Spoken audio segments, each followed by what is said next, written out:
자, 오늘 본문 고린도후서 1장 15절 16절 말씀을 다시 한번 보시겠습니다. 1장 15절 16절 함께 읽으십니다. 내가 이 확신을 가지고 너희에게로 두 번 너희를 지나 마게도냐로 갔다가 다시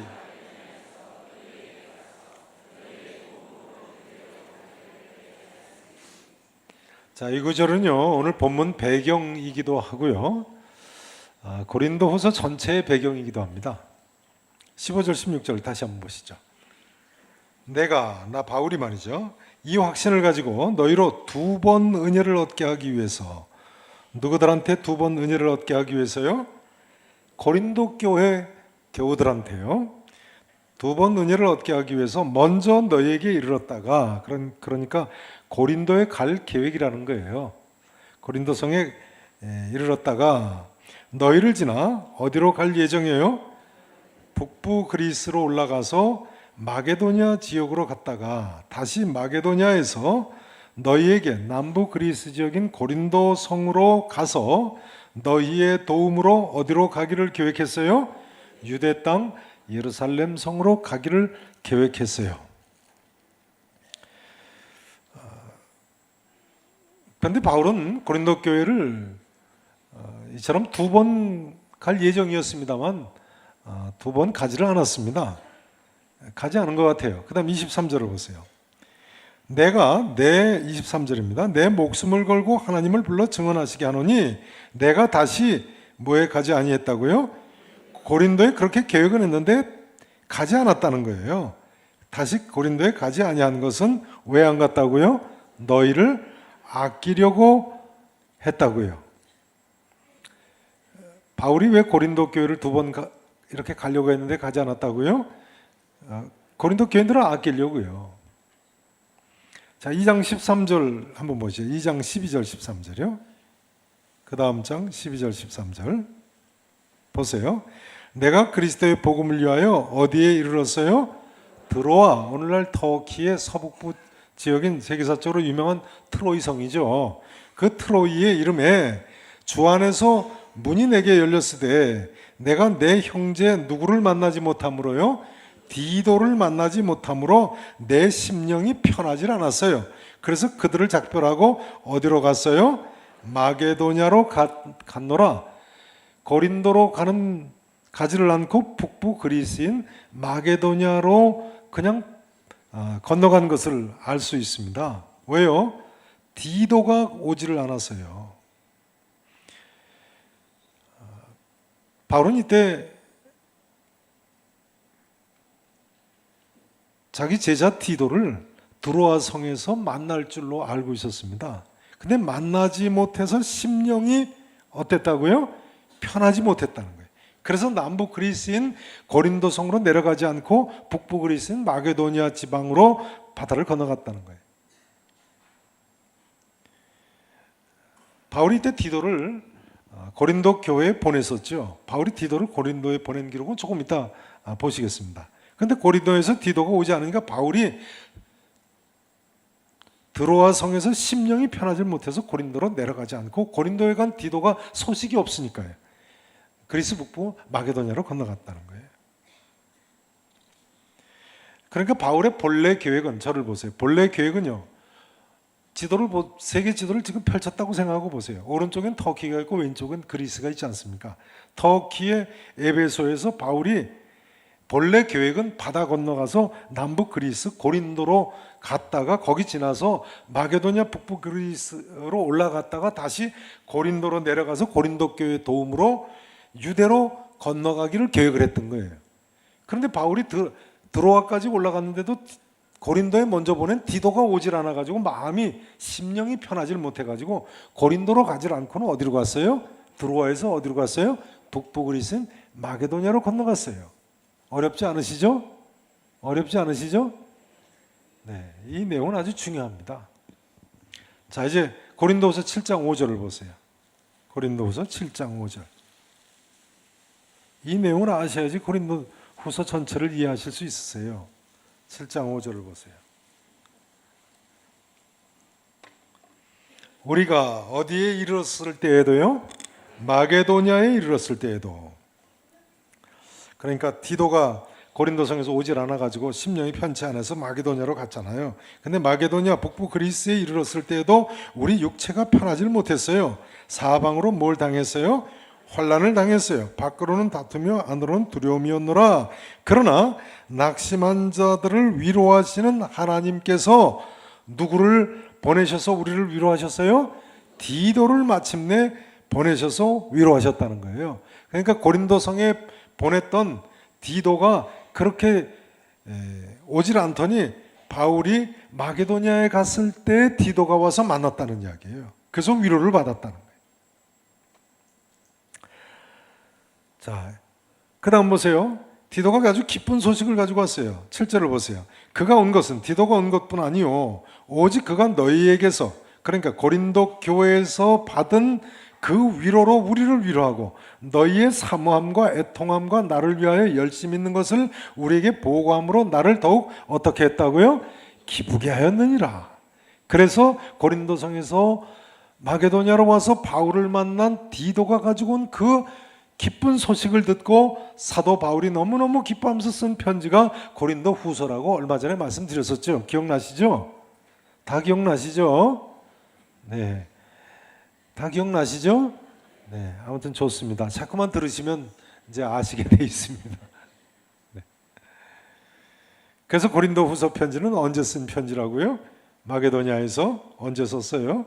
자, 13장 1절 2절을 보세요. 고린도 후서 13장 1절 2절.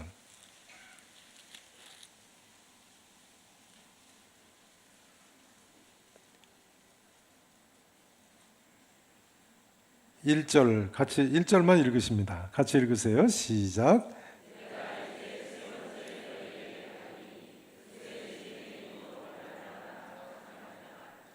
네, 내가 이제 나 바울이 이제 몇 번째 너희 고린도 교회에 가겠다고요? 세 번째 너희에게 가겠다. 그러니까 바울이 고린도 후서를 언제 썼어요? 고린도 교회를 세 번째 방문하기 직전에 썼군요. 고린도 교회를 바울이 세 번째 방문한 것은 사도행전 20장 3절에 나옵니다. 그때 고린도 교회에 석 달간 머물거든요. 석 달간 머물기 직전에 바울이 북부 그리스 마게도냐 지역에서 이 고린도 후서 편지를 쓴 거예요. 그리고는 바울이 고린도에 내려가서 애초에 계획했던 대로 3차 전도여행을 이제 마치면서 예루살렘 교회 구제헌금을 가지고 유다로 가죠. 그래서 고린도 후서는 바울이 3차 전도여행을 마칠 때쯤인 AD 55년 가을이나 56년 가을에 쓴 것이라고 말씀을 드렸죠. 마게도냐 지방에 6개월 정도 머물렀으면 55년 가을에 썼을 것이고요.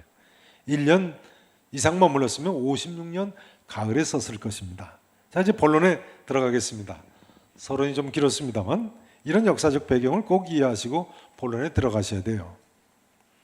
자, 이처럼 바울이 고린도에 온다고 하다가 오지 않으니까 고린도 교인 중에 그렇지 않아도 바울을 반대하던 사람들로부터 온갖 비난이 쏟아진 것 같습니다. 뭐 나는 아볼로파다, 나는 게바파다, 나는 그리스도파다 하던 사람들로부터 비난이 쏟아졌겠죠. 그거 봐라, 바울을 믿을 만한 사람이 못 된다니까. 온다고 하더니 안 오지 않느냐. 바울은 본래가 약속을 그렇게 안 지키는 사람이다. 바울이라는 사람 한 입 가지고 예 아니오를 동시에 하는 사람이다. 게다가 매주 모일 때마다 예루살렘 교회로 보낼 헌금부터 먼저 모아놓으려니 이게 말이 되냐. 뭐 별별 소리를 다 했던 것 같아요. 심지어 바울이 한 말을 이처럼 믿을 수가 없으니까 바울이 전한 복음도 우리가 어떻게 믿겠느냐. 그렇게 비난하는 사람들이 생겼던 것 같아요. 그래서 고린도 후서를 기록한 첫 번째 이유는요, 바울이 자신의 사도직을 변호한 겁니다. 바울이 뭘 변호했다고요? 자신의 사도직을 변호했어요. 바울 자신의 이 사도직에 대한 정당성을 변호한 내용이 고린도후서 1장에도 나오고 2장에도 나오고 3장, 4장에도 나오고 고린도후서 10장에도 나오고 11장에도 나오고 13장에도 나옵니다. 사실상 고린도후서 전체의 기록입니다. 이런 고린도 교회 성도들에게 사도 바울이 하는 말씀입니다. 1장 12절을 이제 읽어보시죠. 1장 12절. 오늘 본문 앞에 내용인데요. 보세요. 제가 봉독을 드립니다. 우리가 세상에서 특별히 너희에 대하여, 고린도 교회 교우들에 대하여 하나님의 거룩함과 무엇으로 행했어요? 진실함으로 행한다는 거예요. 사도 바울 지령이요. 하나님의 거룩함과 진실함으로 행하되 육체의 무엇대로 하지 않아요? 지혜로 하지 아니에요. 육체의 지혜로 하지 않아요. 하나님의 은혜로 행함은 우리의 뭐가 증언하는 바라고요? 양심이 증언하는 바라는 거예요. 이것이 우리의 자랑이라 합니다. 바울은요, 내 양심이 증언한다는 거예요. 너희에게 가려고 한다고 했다고 가지 않은 것, 절대로 그것은 육체의 지혜로 하는 것이 아니라는 거예요. 그 다음 17절을 보세요. 이렇게 계획할 때에 어떻게 하였으리오라고 합니까? 경솔히 하였으리오. 경솔히 그렇게 계획한 것이 아니란 거예요. 혹 계획하기를 육체를 따라 계획하여 예하면서 아니라 하는 일이 내게 있겠느냐? 나는 그런 사람이 아니라는 거예요. 내 양심이 증언한다는 거예요. 너희에게 간다고 했지만 지금 계획을 바꿔서 안 간 것도 절대로 경솔히 육체를 따라 계획한 것이 아니라는 거예요. 뭐 육체를 따라 한다. 예를 들자면요. 뭐 고린도 교회 가봤자 뭐 헌금 많이 하지도 않을 테니까 약속을 깨고 2번 가지를 않았다거나, 아니면 그 교회 뭐 게바파, 베드로파, 뭐 바울파, 그리스도파, 뭐 아볼로파 서로 싸우고 이거 복잡하니까 가지 않는다거나, 또는 뭐 환영을 받지 못할 테니까 가지 않았다거나, 육체의 지혜로 한 것이 아니라는 거예요. 자신은 인간적인 판단과 술수로 그렇게 행동하는 사람이 아니라는 거예요. 모든 것을 하나님의 거룩함과 진실함으로 행한 것이라는 거예요. 이제 이렇게 주장하면서 사도 바울은 이렇게 이야기합니다. 18절 19절을 보세요. 자, 18절 같이 읽으십니다. 18절 19절이요. 시작. 하나님은 미쁘시니 우리가 너희에게 한 말은 이해하고 아니라 함이 없노라. 우리 곧 나와 실로아노와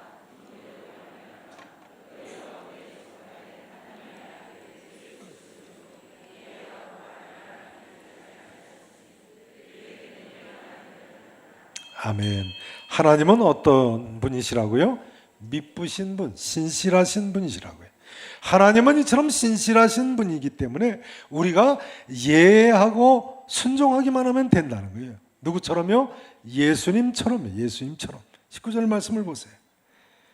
하나님의 아들 예수 그리스도는 예하고 아니라함이 되지 아니하였으니 그에게는 뭐만 되었다고요? 예만 되었느니라. 예수님은 일평생 하나님 뜻에 예하고 순종하셨다는 거예요. 사도 바울 일행도 하나님은 신실하신 분이시기 때문에 예하고 순종했을 뿐이라는 거예요. 전에 본래 계획은 우리가 에베소에 있다가 터키 지역에서 그리스 남부 지역 고린도 교회에 갔다가 잠깐 들렸다가 북부 마게도니아에 갔다가 다시 2번째 고린도로 가려고 해서 거기서 그 다음 이제 너희가 보내줌을 따라서 우리가 예루살렘 성으로 가려고 했는데 가지 않은 것이 그 하나님 뜻이기 때문에 우리가 예하고 안 갔을 뿐이라는 거예요. 18장 5절에 보면 바울과 실로아노와 디모데 고린도에서 함께 사역했던 동역자들입니다. 바울은 한마디로 하나님과 예수님이 신실하시기 때문에 예수님처럼 자신도 예하면서 아니라 하는 일이 없이 순종하며 산다는 거예요. 사도 바울뿐만 아니라 실로아노 디모데도 말이죠. 그래서 이번에도 계획을 바꿨다는 거예요. 성도 여러분, 우리는 얼마나 하나님 뜻에 이해하고 순종하며 사는 거예요. 우리 하나님께서는 바울이 가르치고 있는 대로 미쁘신 분, 신실하신 하나님이십니다. 그럼 우리가 하나님 뜻에 순종하기만 하면 되는 거죠. 누구처럼요? 예수님처럼요. 예수님의 십자가까지 순종하신 것이 너무 높게만 느껴지십니까? 그러면 사도 바울처럼 말이죠. 초대교회 성도들처럼 말이죠. 바울은 1장 12절에 보면 우리의 양심이 증언하는 바라고 하지 않습니까? 23절에 보시면 내가 내 목숨을 걸고 하나님을 불러 증언하시게 한다고까지 하지 않습니까? 물론 사도 바울은 이처럼 하나님 뜻대로 순종하며 살다 보니까 고린도 교회 교인들에게 왜 안 오느냐고 오해받게 기도했지요. 온다고 하더니 안 온다. 일구이연하는 사람이다. 그럴지라도 바울은 하나님 뜻에 순종하며 살았습니다. 성도 여러분, 우리의 평생의 삶이 이런 순종의 삶이 되기를 진심으로 바랍니다. 양심에 거리낌이 없는 삶, 신실한 하나님만 의지하는 삶, 예수님처럼, 사도 바울처럼, 믿음의 선배들처럼 하나님 뜻에 순종하는 삶을 사실 수 있기를 진심으로 축원하겠습니다. 이제 두 번째로 사도 바울은요, 고린도 교인들의 기쁨을 돕는 사람이 되려 한다고 합니다. 24절 말씀을 같이 읽으시죠. 24절 말씀, 자, 함께 읽으십니다. 시작. 우리가 너희 믿음을 주관하라.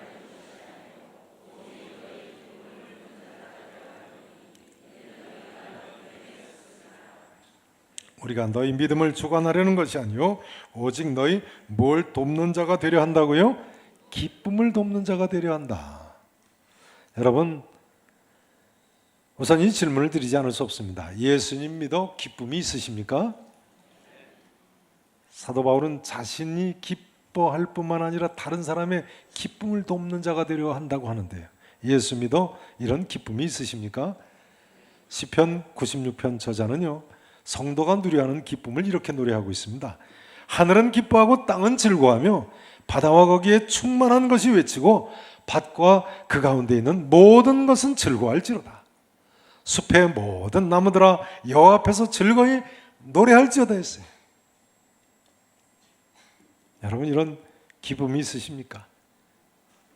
빌리그레함 목사님은요, 처음 믿은 직후의 기쁨을 이렇게 기록하고 있습니다. 마치 어두운 날 밖에 있는데, 어두운 날 바깥에 있는데 말이죠, 햇빛이 구름을 뚫고 쏟아지는 것 같았다. 그런 경험이 있으신가요? 어두운 날에 햇빛이 구름을 뚫고 내가 있는 그 동네로 쏟아지는 것 같이 느껴질 때, 모든 것이 달라 보였다고 했어요. 나는 생전 처음으로 거듭나는 기쁨을 알았다고 했어요. 그것이 거듭나는 기쁨이었네요. 시편 96편 1절 2절에서는 이 기쁨을 이렇게 노래하고 있습니다. 새 노래로 여호와께 노래하라. 온 땅이여 여호와께 노래할지어다.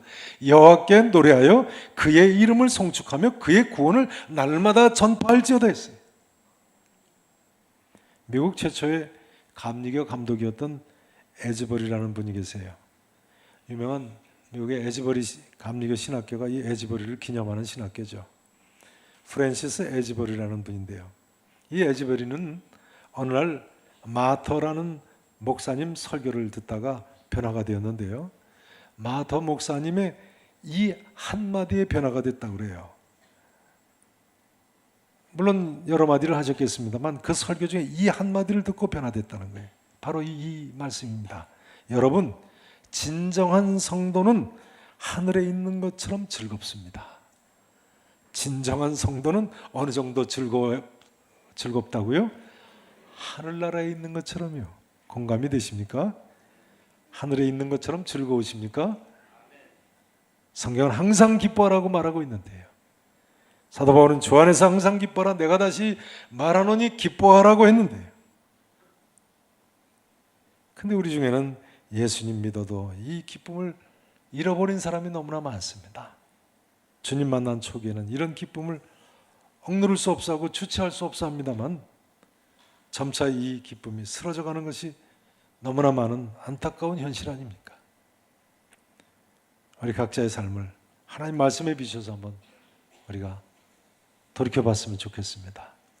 지난 한 주간 얼마나 이런 기쁨을 누리셨습니까, 여러분? 하늘에 있는 것과 같은 기쁨. 이제 새롭게 시작하는 또 한 주간 이런 기쁨과 함께 하루 삶을 시작하시기를 축원합니다. 이 자리에 계신 모든 분들께서 이런 구원의 기쁨, 구원의 즐거움을 다시 한번 회복하실 수 있기를 진심으로 축원합니다. 그런데 오늘 사도 바울에 의하면요, 우리는 이처럼 기뻐하며 사는 것에 그치지 않고 한 걸음 더 나아가서 바울처럼 다른 사람의 기쁨을 돕는 하나님의 사람들이 되어야 돼요. 오직 너희 기쁨을 돕는 자가 되려 하는 일을 하지 않습니까? 그러니까 우리도 형제의 기쁨을 돕는 자가 되어야죠. 성도는요, 먼저는 구원의 기쁨을 누려야 되고, 더 나아가서 이게 엄청난 기쁨을 말이죠. 다른 사람들에게 누릴 수 있도록 돕는 자가 되어야 되는 것입니다. 근데 사실은 성도가 자칫하면 믿음을 주관하려는 유혹에 빠지기가 쉽죠. 오늘 사도 바울은 우리가 너희 믿음을 주관하려는 것이 아니요 오직 너희 기쁨을 돕는 자가 되려 한다고 하는데, 기쁨을 돕는 자가 되기는 고사고 믿음을 주관하려고 하다 보니까 교회 안의 다툼도 다 그래서 생기는 것 같습니다. 서로 기쁨을 도우려고 한다면 무슨 다툼이 생기고 무슨 분열이 생기겠어요.